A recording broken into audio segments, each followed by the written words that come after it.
dinun nasihah. Agama adalah saling nasihat menasihati.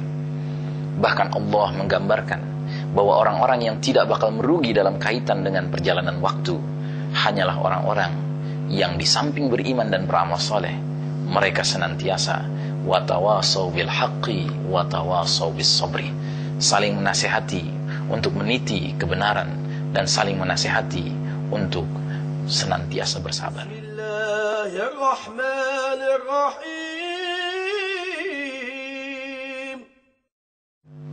Bismillahirrahmanirrahim. Assalamualaikum warahmatullahi wabarakatuh. Alhamdulillahirabbil alamin, wassalatu wassalamu ala asyrafil anbiya'i wal mursalin wa ala alihi wa ashabihi ajmain.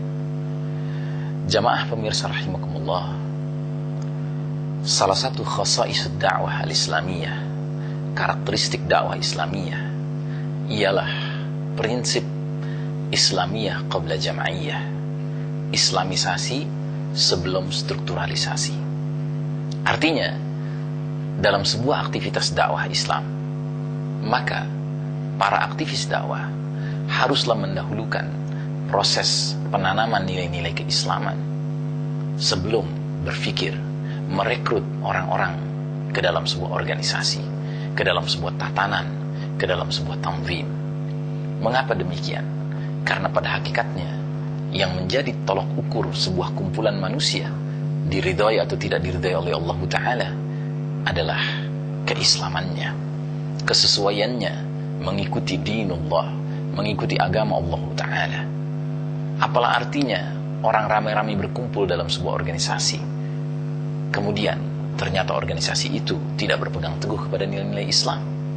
Walaupun diberikan nama organisasi Islam, tetapi kalau nilai-nilai Islam jauh daripada karakter anggota-anggotanya, pada hakikatnya ini bukanlah organisasi yang mendatangkan dan memperoleh keridhaan Allah Subhanahu wa taala.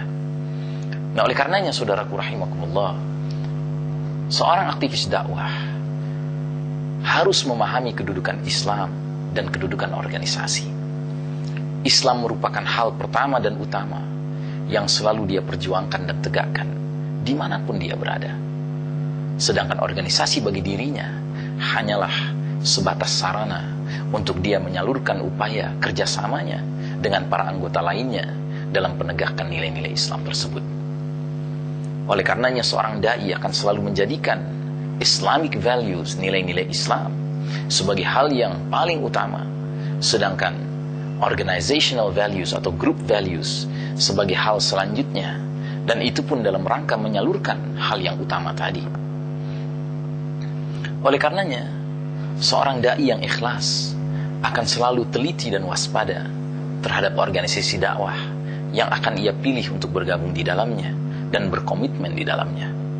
Ia tidak akan serampangan dalam memilih suatu organisasi yang akan ia jadikan sebagai sarana perjuangannya demi menegakkan kalimatullah al-ulia, ajaran al-Islam yang mulia ini. Anna Rasulullah sallallahu alaihi wasallam qala: "Laisa minna man da'a ila asabiyyatin, wa laisa minna man qatala ala asabiyyatin, wa laisa minna man mata ala asabiyyatin." Tidaklah termasuk golongan kami barang siapa yang menyeru kepada asabiyah, fanatisme kelompok, fanatisme grup, golongan, partai, suku, bangsa, warna kulit, bahasa. Dan tidaklah termasuk golongan kami barang siapa yang berperang atas dasar asabiyah, fanatisme kelompok. Dan tidaklah termasuk golongan kami barang siapa yang terbunuh atas nama asabiyah, fanatisme kelompok. Hadis riwayat Imam Abu Daud. Saudaraku rahimakumullah, yang menjadi kesulitan ialah seringkali seorang anggota organisasi bersikap kompromistis terhadap kekeliruan yang dilakukan oleh organisasinya dengan alasan bahwa ia tidak mau dikucilkan dari grupnya, dari organisasinya. Dan alasan ini biasanya tidak akan ia kemukakan secara terbuka. Alasan ini biasanya ia bungkus dengan alasan yang seolah bersifat syar'i, misalnya dengan mengambil atau menyitir dalil-dalil seperti wasbir nafsaka ma'al ladzina yad'una rabbahum bil ghadati wal 'ashyi yuriduna wajha wa la ta'du 'aynaka 'anhum turidu zinatal hayatid dunya wa la tuti' man aghfalna qalbahu 'an zikrina wattaba'a hawahu wa kana amruhu furuta. Dan bersabarlah kalian bersama-sama dengan orang-orang yang menyeru Rabbnya di pagi dan di siang hari dan di sore hari dengan mengharap keridhaan Allah Ta'ala. Dan janganlah kedua matamu berpaling dari mereka karena mengharapkan perhiasan kehidupan dunia ini.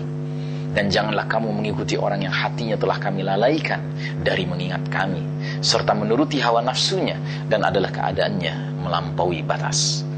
Saudaraku rahimakumullah, dalil ini semestinya dilakukan secara komprehensif, tidak sepotong-sepotong.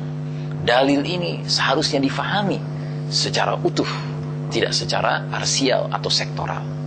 Dalam hal ini, seorang aktivis dakwah dengan alasan dalil ini berkompromi dengan nilai-nilai yang sudah keluar dari nilai Islam hanya semata-mata karena itu menjadi keputusan dari kelompok itu, organisasi itu, berarti orang ini dia telah menjadikan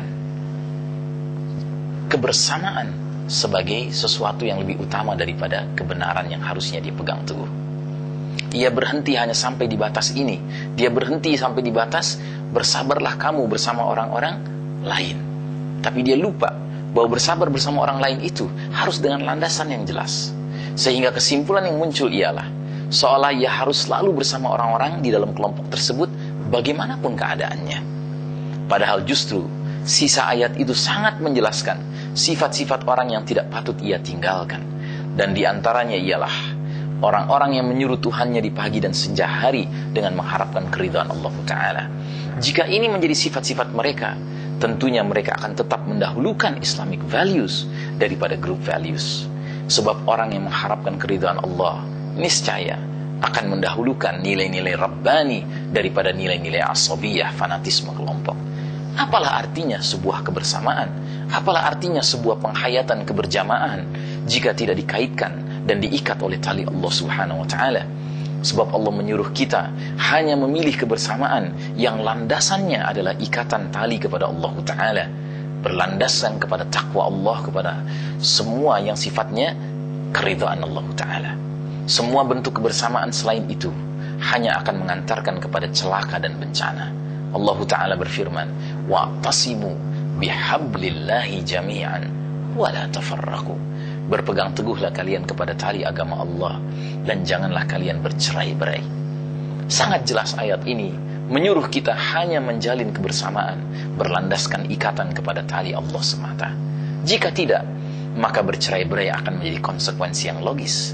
Bila suatu kelompok memproklamirkan dirinya sebagai sebuah kelompok berlandaskan Islam, namun dalam prakteknya meninggalkan dan menanggalkan ideologi Islam dan mengambil ideologi selainnya sebagai perekat, baik itu bersama dengan ideologi Islam maupun tidak, maka bercerai-berai merupakan konsekuensi logis yang Allah telah peringatkan bakal terjadi. Al-akhillau yawma idzin ba'duhum li ba'din aduwwun illal muttaqin. Teman-teman yang akrab sewaktu di dunia, pada hari berbangkit kelak nanti sebahagiannya menjadi musuh bagi sebahagian yang lain, kecuali orang-orang yang bertakwa. Jadi saudaraku, di hari berbangkit kelak Allah Ta'ala pasti akan memelihara keakraban kita sebagaimana sewaktu di dunia, jika kita menjalin keakraban sewaktu di dunia hanya dengan landasan iman dan takwa kepada Allah Ta'ala semata.